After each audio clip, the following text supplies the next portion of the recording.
Good morning. मैं आज MSc previous में पेपर सेकंड ऑर्गेनिक केमिस्ट्री में यूनिट फिफ्थ है, उसमें पेरीसाइक्लिक रिएक्शन टॉपिक ले रहा हूँ।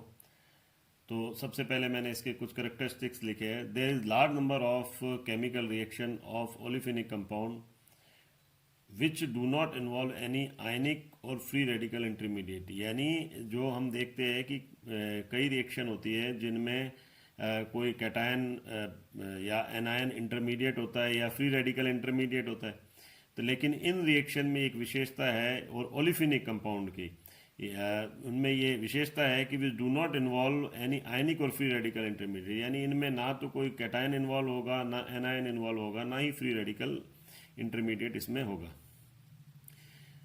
सेकंड इसका पॉइंट आता है इनसेंसिटिव टू प्रेजेंस और absence of solvent and catalyst.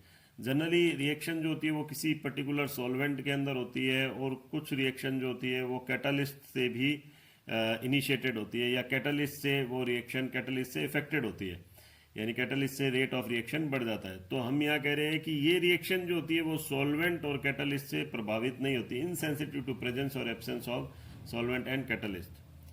तीसरा पॉइंट हमने लिखा है characterize by making and breaking of two और more bond in a single concerted step, यानी थ्रू साइक्लिक ट्रांजिशन स्टेट। यानी कि साइक्लिक ट्रांजिशन स्टेट इस रिएक्शन के अंदर इन्वॉल्व होगा जिसमें बॉन्ड के ब्रेकेज और बॉन्ड का बनना, यानी बनना और टूटना एक साथ होता है। इन यानी कि characterize by making and breaking of bond two और more bond in single concentrate state through cyclic transition state where in all first order bonding changes occur.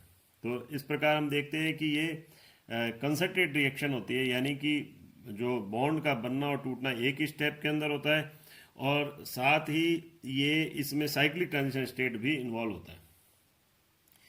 These reaction are initiated by heat और light and are highly stereospecific. अब ये specific condition में specific तरह के product देते हैं। Generally ये reaction जो होती है वो हीट और लाइट से ही प्रभावित होती है।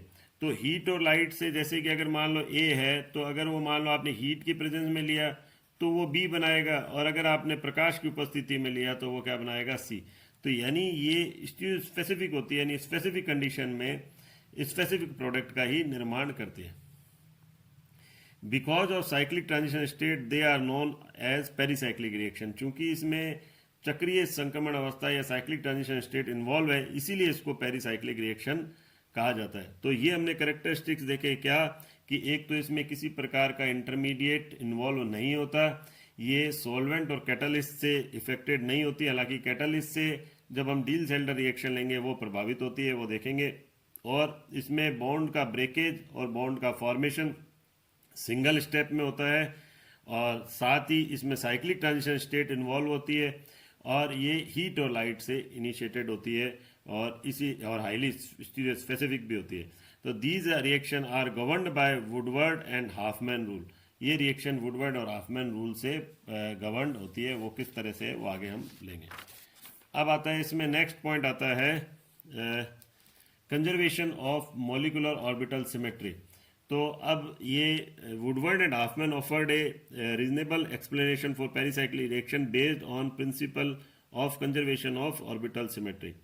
यानी कि उन्होंने ये ऑर्बिटल सिमेट्री की बात करी, वुडवर्ड और हाफमैन ने किसकी बात करी, कि orbital symmetry conserve through out ए रिएक्शन। यानी पूरी रिएक्शन के दौरान ऑर्बिटल सिमेट्री क्या रहेगी, कंजर्व रहेगी। यानी this principle state that the orbital symmetry conserve in the concentrate reaction. अब यहाँ जैसे हम ये बात करते हैं कि मान लो ए से हम कहते हैं कि मान लो आपका बी बन रहा है, और ए से आपका सी बन रहा है। तो अगर मान लो इन दोनों की सिमेट्री सेम है, तो हमने कहा है कि ऑर्बिटल सिमेट्री लिखा है ना, ऑर्बिटल सिमेट्री कंजर्व। तो अगर मान लो यहाँ हम जनरली दो तरह की सिमेट्री लेंगे, एक मिरर सिमेट्री और एक दूसरी हम C2 सिमेट्री लेंगे। अगर इनकी मिरर सिमेट्री है दोनों की, तो ये रिएक्शन होगी। लेकिन अगर इसकी मिरर है और इसकी C2 है तो ये रिएक्शन नहीं होगी। तो यानी ऑर्बिटल सिमेट्री क्या है, वो दोनों की सेम होनी चाहिए, तो ये रिएक्शन जो रिएक्टेंट है वो पर्टिकुलर प्रोडक्ट में ही कन्वर्ट होगा। अब हमने कहा कंसंट्रेट रिएक्शन होती क्या है। Concerted reaction are those in which the reactant is converted into the product without the intervention of the intermediate और ये मैंने आपको बता ही दिया है कि भाई जिसमें कि बॉन्ड की ब्रेकेज एंड फॉर्मेशन जो होता है वो एक साथ होता है और कोई भी उसमें इंटरमीडिएट नहीं होता। इन साइक्लिक कंसंट्रेट रिएक्शन, अब साइक्लिक कंसंट्रेट रिएक्शन की बात करते हैं, orbital in the reactant can only transfer into those product which have same symmetry property with respect to element of symmetry preserve in the reaction. तो ये मैंने आपको बताया है कि ऑर्बिटल यानी कि एक तो होगा इसमें ए से बी जो बनेगा वो साइक्लिक ट्रांजिशन स्टेट के माध्यम से बनेगा, जिसमें बॉन्ड का यानी कि यहाँ पर बीच में क्या होगा, साइक्लिक ट्रांजिशन स्टेट होगी जिसमें बॉन्ड का ब्रेकेज और फॉर्मेशन साइमल्टेनियसली होगा। और इसमें पूरी रिएक्शन के दौरान, अगर जैसे हमने मिरर सिमेट्री की बात करें तो पूरी रिएक्शन के दौरान जो सिमेट्री है वो मेंटेन रहेगी। मिरर है तो पूरे में मिरर ही रहेगी, अगर C2 सिमेट्री है तो पूरे में C2 सिमेट्री मेंटेन रहेगी, तो ही रिएक्टेंट से एक पर्टिकुलर तरह का प्रोडक्ट बन सकता है। अब यहां पर हमने लिया symmetry properties of molecular orbital. तो symmetry properties of molecular orbital को देखने के लिए सबसे पहले हम देखेंगे जो मॉलिक्यूलर ऑर्बिटल है वो किस तरह के होते हैं। तो सबसे पहले हमको यहाँ मॉलिक्यूलर ऑर्बिटल को देखना है, सभी के मॉलिक्यूलर ऑर्बिटल मेनली हमको ओलिफिनिक कंपाउंड के देखने हैं, जिसमें हम एल्कीन लेंगे, डाइन लेंगे और ट्राइन लेंगे, उनके पाई मॉलिक्यूलर ऑर्बिटल लेंगे और साथ ही हम सिग्मा मॉलिक्यूलर ऑर्बिटल की भी सिमेट्री को देखेंगे। तो हमें पता है मॉलिक्यूलर ऑर्बिटल थ्योरी में क्या होता है कि linear combination of atomic orbital form molecular orbital, यानी परमाणु कक्षक के रैखिक संयुग्मन से क्या बनता है, आणविक कक्षक का निर्माण होता है, जिसमें आधे तो बंदी आणविक कक्षक होते हैं और आधे कौन से होते हैं, विपरीत बंदी आणविक कक्षक होते हैं। यानी half is bonding molecular orbital और half is antibonding molecular orbital.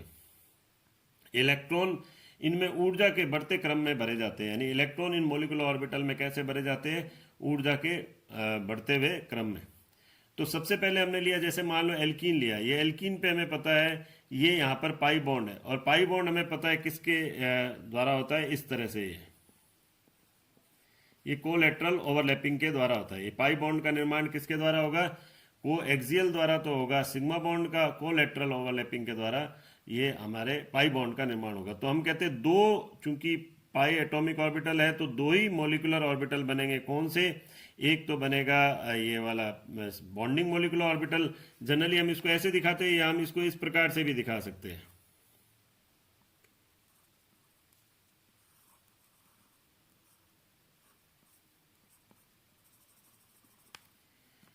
ये। और इसी तरह से इसमें जब हम दिखाएंगे, ये बॉन्डिंग के लिए हमने इस प्रकार से दिखाया, ये हमने यहाँ दिखा दिया, क्योंकि हमें सिमेट्री प्रॉपर्टी दिखनी है तो हमको इसी फॉर्म में इसको लेना पड़ेगा, sign of coefficient plus plus हमने दिखाए हुए, और यहाँ हम इसको यूँ इस प्रकार से दिखाते हैं, ये वाले, यानी ये प्लस माइनस, ये प्लस माइनस, तो इस प्रकार से भी दिखा सकते हैं इसको, या फिर इसको इस प्रकार से। तो ये हो गया पाई और ये हो गया पाई स्टार। इलेक्ट्रॉन हमने कहा है कि चूंकि दो इलेक्ट्रॉन ही है, पाई इलेक्ट्रॉन दो है, तो दोनों को यहाँ ले दिया, क्योंकि पहले बॉन्डिंग के भरे जाएंगे, दो ही बनेंगे मॉलिक्यूलर ऑर्बिटल, एक बॉन्डिंग एक anti bonding, pi and pi star. पहले यहाँ भर दिए, फिर इसको यहाँ पर हम रखेंगे। अब इनको वेव रिप्रेजेंटेशन भी लेंगे। वेव रिप्रेजेंटेशन किस प्रकार से काम में आएगा वो भी आपको आगे पता चलेगा। तो वेव रिप्रेजेंटेशन में हम यहाँ देख रहे हैं कि यहाँ एक भी नोड नहीं है, ये इस प्रकार से, और यहाँ जब हम ले रहे हैं तो इसको बीच में से ले रहे हैं, तो ये आपके सिंगल नोड आ गए, ये नोड आ गए यहाँ पर। तो इस प्रकार से हमने इसका वेव रिप्रेजेंटेशन में लिया। इसी प्रकार हम सभी जो मॉलिक्यूलर ऑर्बिटल है उनको पाई मॉलिक्यूलर ऑर्बिटल को दर्शाएंगे और साथ ही सिग्मा मॉलिक्यूलर ऑर्बिटल को भी बताएंगे।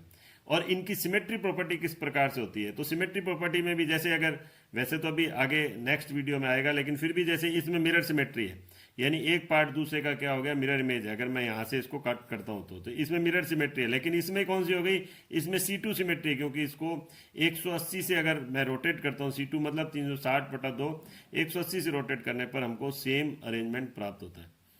तो आज एक बार इतना ही लेंगे। आपका जो नेक्स्ट टॉपिक होगा, नेक्स्ट जो मॉलिक्यूलर ऑर्बिटल उनकी सिमेट्री प्रॉपर्टी, वो नेक्स्ट वीडियो में लेंगे। Thank you.